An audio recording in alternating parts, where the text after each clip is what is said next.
Did you know that the whole family, not just children, can benefit by drinking water that contains fluoride? It's a fact that in addition to brushing and flossing, the best way to keep your teeth is to drink fluoridated water.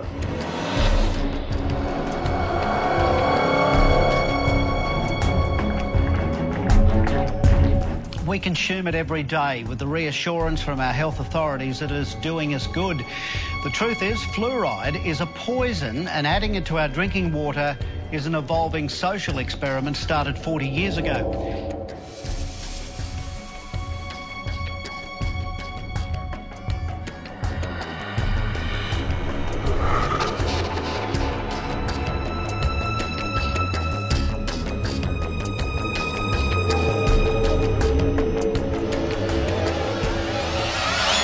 In the small county of Elbert, Georgia, on one of the highest hilltops, stands a massive granite structure known as the Georgia Guidestones. Perfectly aligned with celestial bodies, this American Stonehenge was erected sometime in the late 70s. The enormous structure stands almost 20 feet high, is made of 6 granite slabs weighing in at almost 250,000 pounds. The most astonishing detail of the monument is not its size, but the messages that are carved into it. Engraved in 8 modern and 4 ancient languages are 10 commandments for a new age of reason. The first directive is the most sinister and alarming to us all. Maintain humanity under 500 million in perpetual balance with nature. I have a question for you. How do you suppose they plan on eliminating over 90% of the population? Perhaps by using the oldest trick in the book, and that is to do it right under our noses, then cloak it in the phrase, "It's all for your own good." This series of films takes a closer look at the current pandemic of neurological disorders we are witnessing today, and more importantly, the relationship that heavy metal toxicity plays in the overall equation. Our food, our air, and our water are all under attack, and the most disturbing part is that it's by design. This first of 3 films investigates our water by focusing on fluoride. My name is Chris Maple, and this is our story. So we got our friends at the Fluoride Action Network. We actually went to their website and printed off a top 10 facts about fluoride. Hopefully we can educate a few people on what's going on with the drinking water. Do you drink tap water? Yes, I do. Yes. Yes, I do. Yes. Yes. I do drink tap water, but I usually put it through a filter system. Filtered. Filtered tap water, yeah. Yeah, one of those like little jugs with the carbon filter that comes in there. If it's an emergency situation, I need to, swallow a pill or something, yeah, but... No, I don't drink it. You don't drink the tap water? I don't drink it for recreation when I get thirsty. I boil my water, I wait for it to cool, I store it in jars. Nah, don't want to take any risks. Let me ask you, what made you go and buy that filter? Because LA water tastes like crap. Well, I know what's in it. It's pretty nasty. Have you heard of the fluoride controversy that's going on? No. No, never. Actually, This is the first time? it's a surprise for me. Have you heard of fluoride? Yes. Yes. What do you know about it? It's something that's added to water. Mhm. I don't know like the scientific exact definition. Apparently fluoride ions help out with keeping your teeth strong and everything else like that. I always thought it was kind of like a medicine because it helps your teeth be stronger and all that fun stuff. I know that it's one of the questions that our dentist asks us about if we have fluoride in our toothpaste, but that's about all I really know. I don't know if it's a positive thing or not. So why is it added to the water? What do you think? To like, you know what, I'm not sure. Well, my dad was a dentist. Okay. So I know fluoride as far as dental health is necessary. Okay. Particularly for kids that don't learn how to brush their teeth. Their parents may or may not be aware of what sugar can do to their teeth. So, in my opinion, fluoride's a good thing. Fluoride is safe and effective, and it's one of the most inexpensive ways to really cut down on dental decay. Anything we can do to help prevent cavities on children, I think, is very important. Absolutely, fluoride is safe. It's effective. Fluoridation of community water is extremely safe and extremely effective in preventing tooth decay. Science is on the side of fluoride being safe and effective. There is no controversy about this in the scientific community. If it's such a simple issue, how is it that it's still going on after half a century. I remember it being debated Yeah, when well, I was 30 a child. years ago we were talking And about it's this. continuously debated. But just because we've been doing something 50 years doesn't necessarily mean that it's right. Public health officials knew then what they know now. Would we have fluoride? Would it be added to our drinking water? Well, today a coalition of scientists, dentists, and doctors are taking action to stop fluoridation until it is proven safe.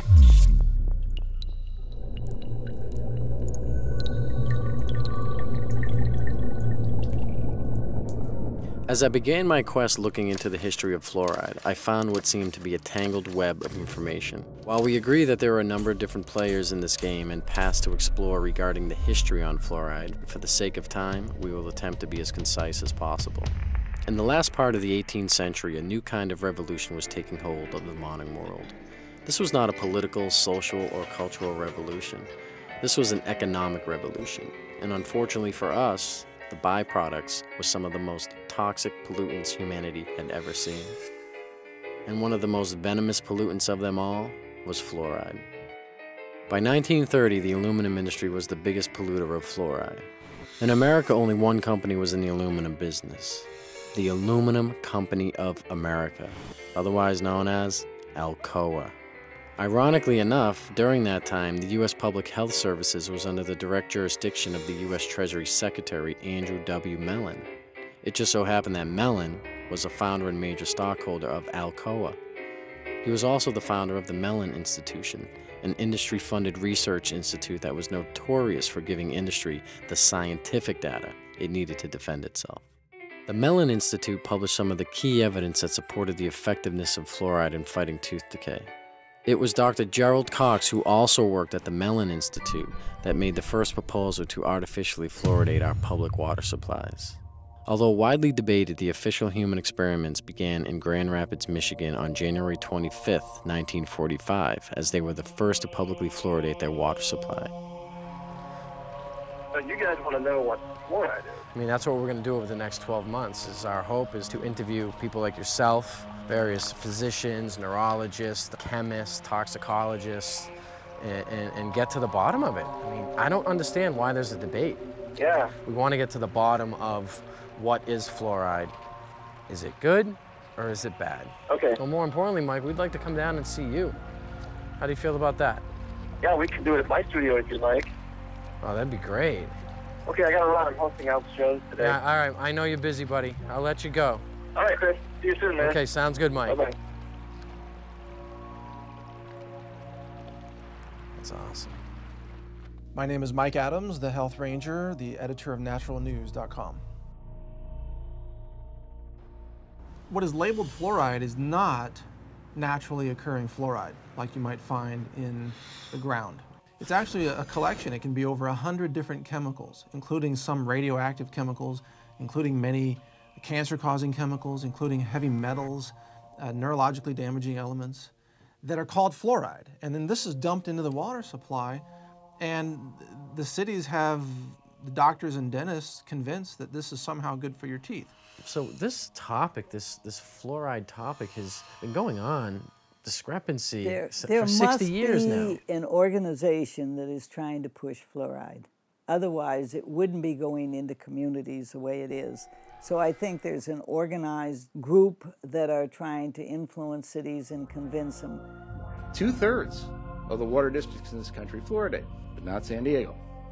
80% of our 50 largest cities fluoridate, but not San Diego.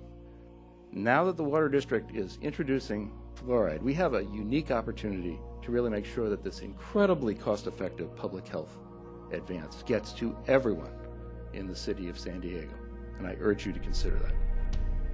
Since Grand Rapids began fluoridating in 1945, cities all over America have been slowly following suit. According to the CDC in 2010, over 73% of the public's water supplies are fluoridated. Presently, San Diego now finds itself in over a half-century-long fight to keep fluoride out of its water supply. That brings us to this man who has been on the front lines of this fluoride battle since the beginning. Well, my name is David Kennedy, DDS, because I'm a dentist. Graduated in 1971 from the University of Missouri at Kansas City. I have a degree in biochemistry and physiology from the University of Kansas and graduated from there in 1967. Dr. Kennedy, thanks so much for spending some time with us today and agreeing to meet with us at your house. You have a beautiful place here in sunny San Diego. Twice, San Diego voters have rejected it, 1954 and 1968. Now we're trying to put fluoride back into our water, and we're dead set against it. After years of debate, this water will have fluoride. San Diego has a long history of fighting fluoridation. It's the largest city in the country not to put the material in the water. There are people who think it's absolutely fantastic that we're doing this. Arian Collins is the city's water department spokesman. He says the city's desire to put fluoride in the water has nothing to do with improving dental health. It has to do with potential fines from the state. The city really doesn't take sides on the health issue itself. I mean, the city really has to abide by the state law. I mean, there's no question about it. We would receive major fines from the state if we did not comply. Now, there's no turning back. There's no flavor or odor taste at all to the water that'll make any difference. It'll taste and smell just like the same as it does now. Odor's not Jeff Green's problem. It's not just the fluoride itself. He's already sued the city once over the issue. It's the fact that when you add something to the water to treat humans, unfortunately what they've done is they've skipped all the other processes that they would usually look at when you're going to put something in the water. Green says fluoride puts more arsenic, lead, and other metals in the system. And he says it'll all end up in court again. So you're talking legal action, presumably? I'm certain that it'll probably have to be legal action. Fluoride will be in the entire water supply by the end of the month. John Langler, Fox 5 News. 50 plus years now, San Diego's been fighting this battle successfully. What just happened? The story, if you go back to the history in California for fluoridation, more than 110 times cities had rejected fluoridation in California.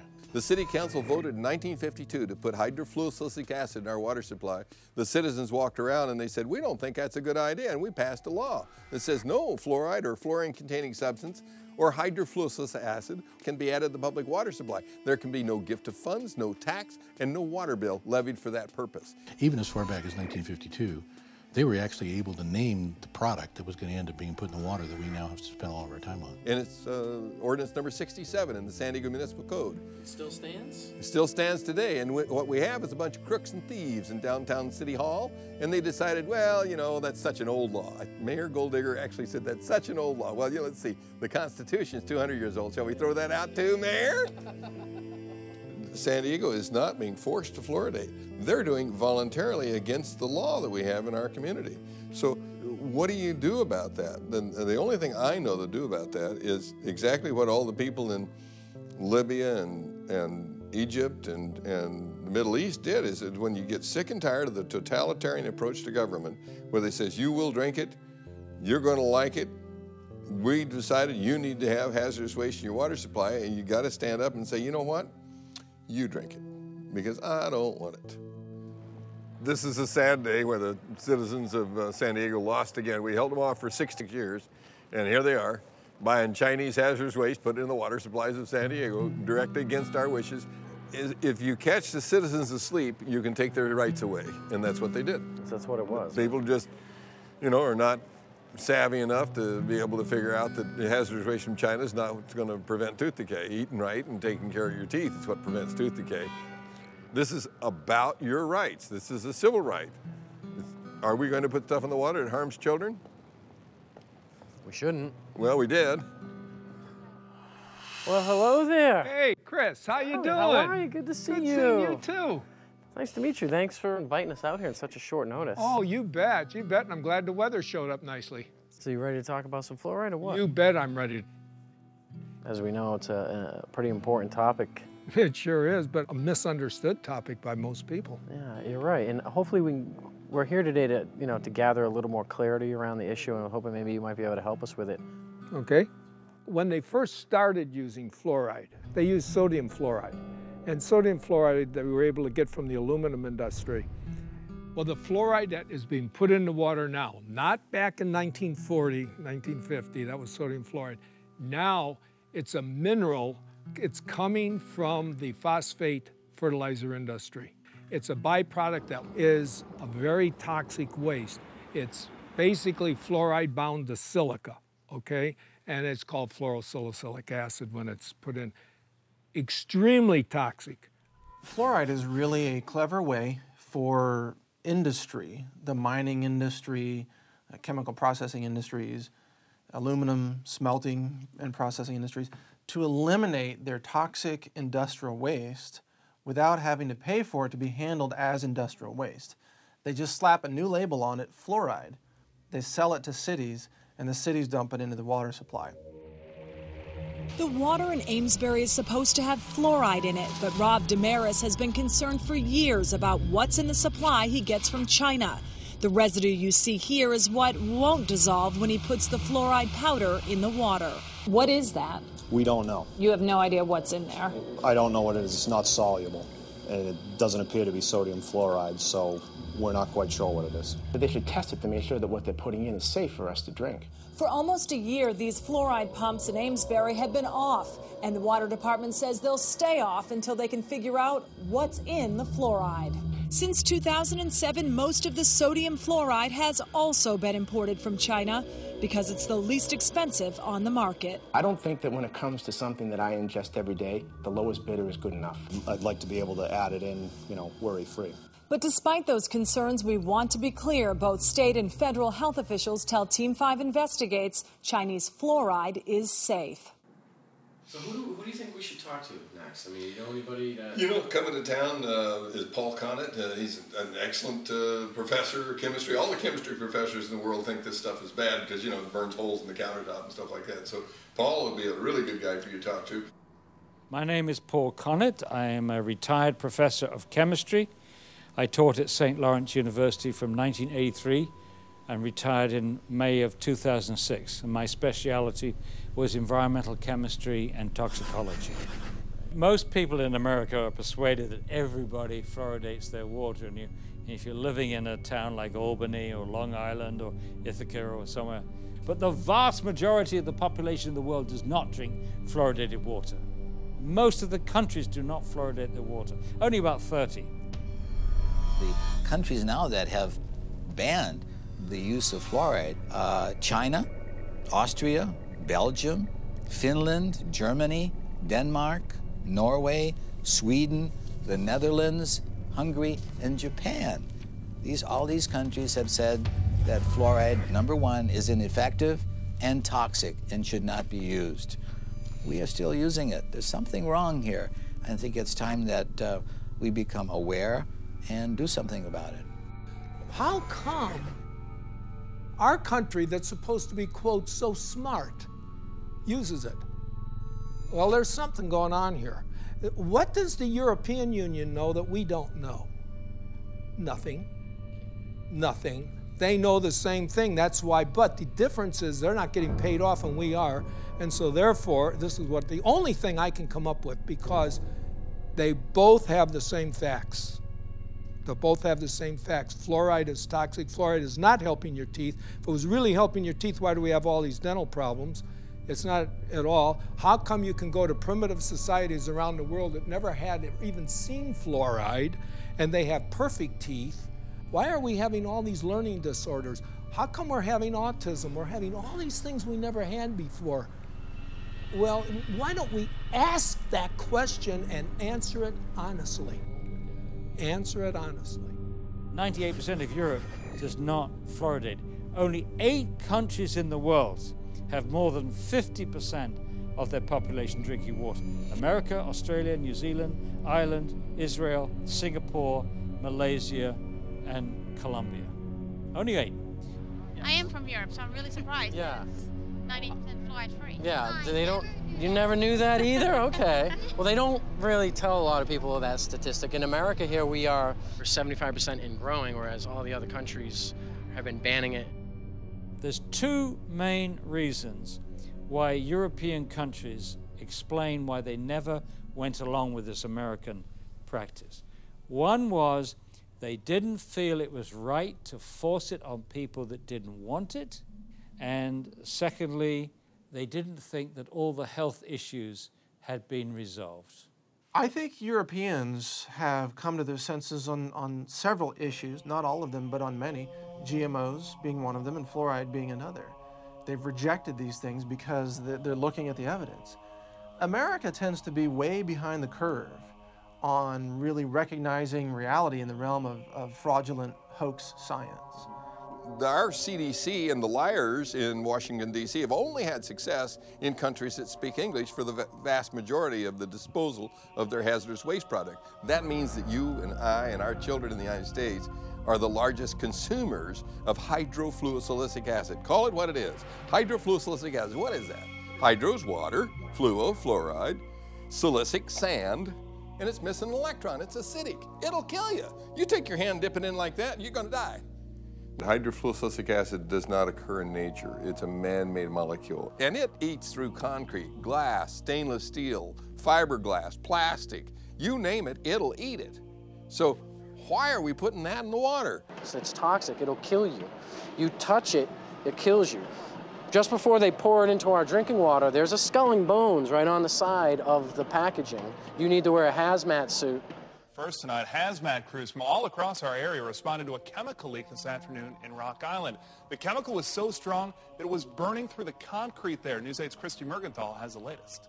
It was just before 1 o'clock Thursday afternoon when hazmat crews were called to the Rock Island water treatment plant for a chemical spill coming from this tanker truck. The chemical hydrofluorosilicic acid is used to add fluoride to the plant's water. After several hours, crews were able to clean up the leak, allowing operations to return to normal. They had to cordon off the area, obviously, but as far as the treatment of the water and the amount of water being used by the public, there's no effect on that at all. That's how they transport it. It's extremely aggressive. It'll eat through almost anything, including concrete. It'll eat through glass, steel, titanium, bricks, anything.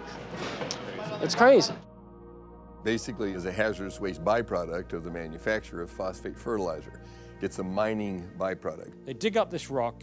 This rock is no good, as is. So you mix it with sulfuric acid, and this produces soluble phosphate.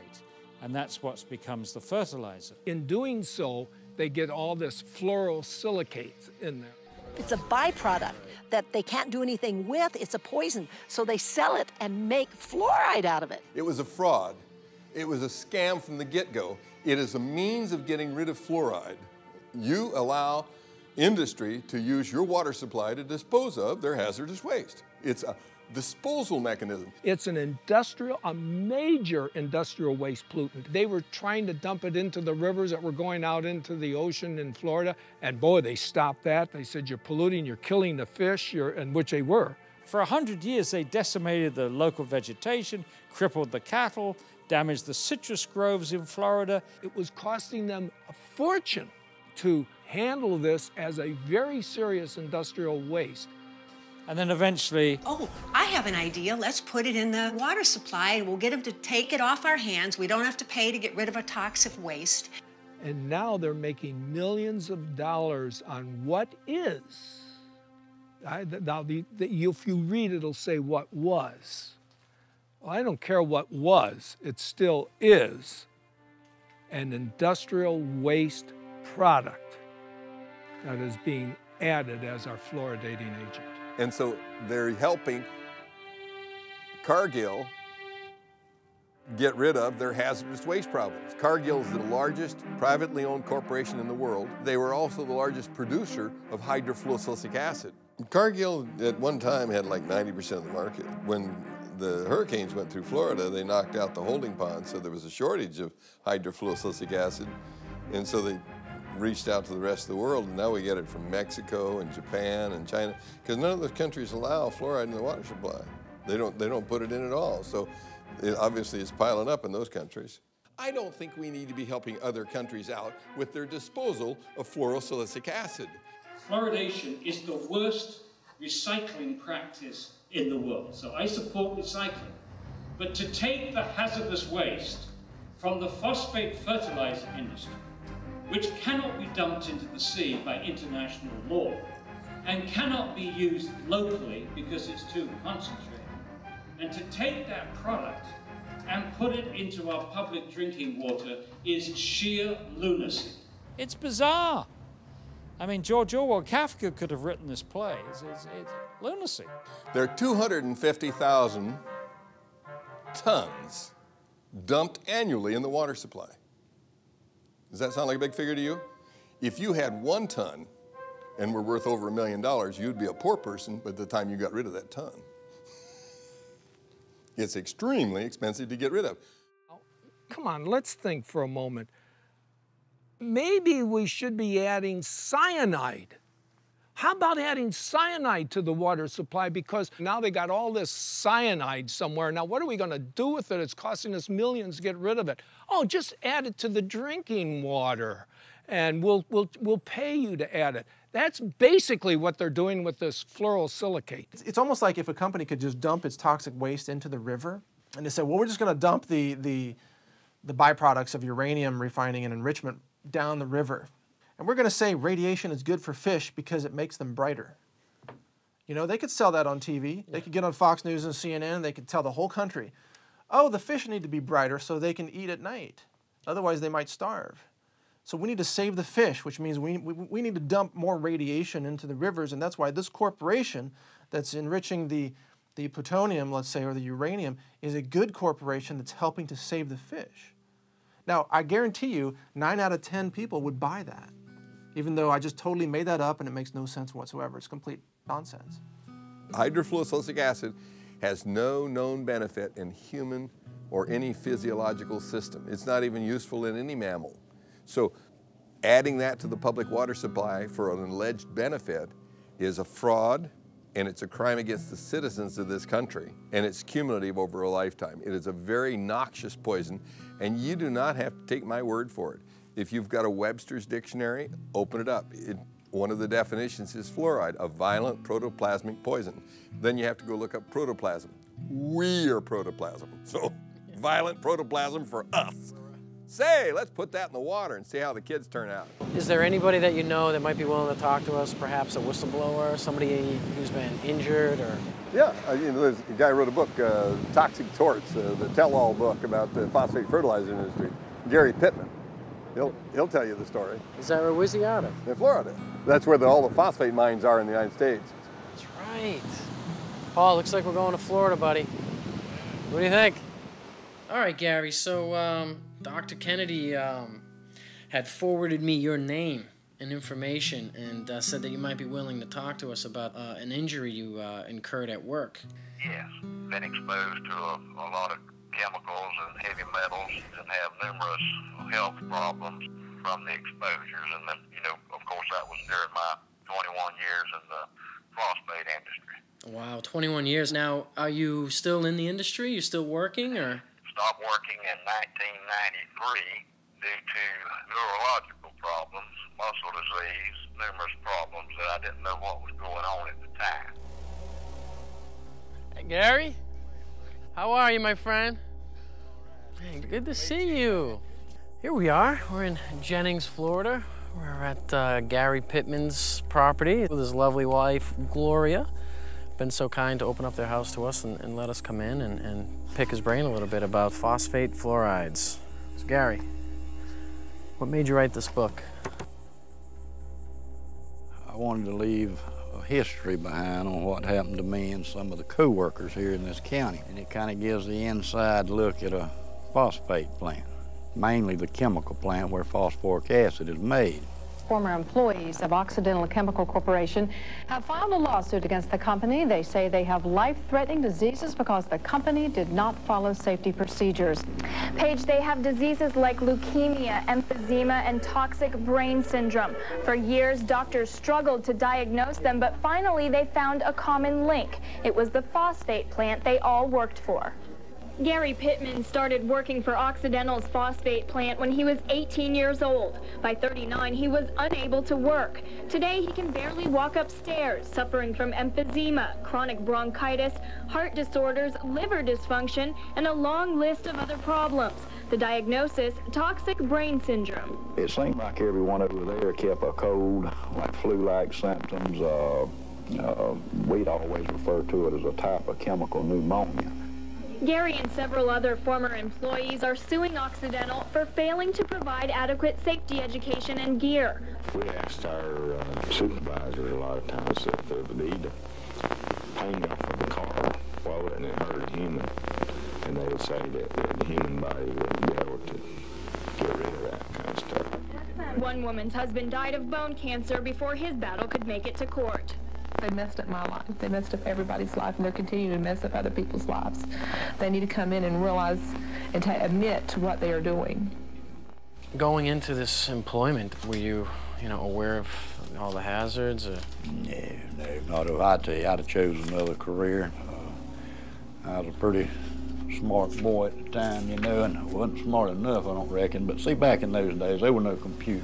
Right. You had no knowledge base like we got today. It was word of mouth. You going to work out there, man, they pay good money. What do they do out there? They make fertilizer. Well, we was farm boys. We handled fertilizer every day. Yeah. Well, Chris, what I wanted to do is I did not want to die without at least trying to warn people and tell people, if I could have read a book like the one I wrote before I went to work out there, I wouldn't have went to work out there. Right.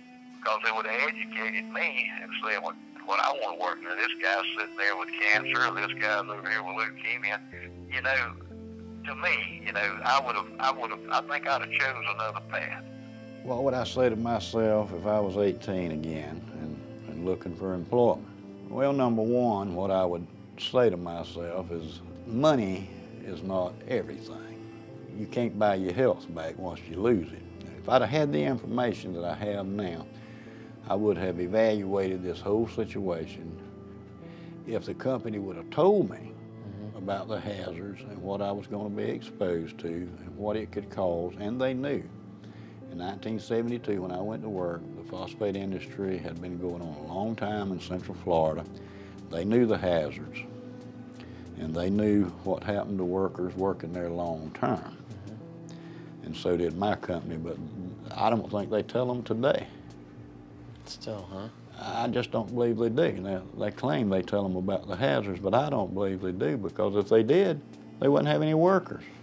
All we were required to wear in the laboratory, that's where I started, was safety glasses. Let me see that old jacket. You can see where it's...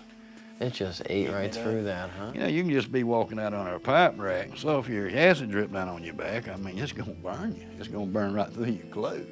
No hazmat suits, huh? Just a little jacket. If I knew it had been that dangerous and know what I know today, I would have never went to work out there to begin with.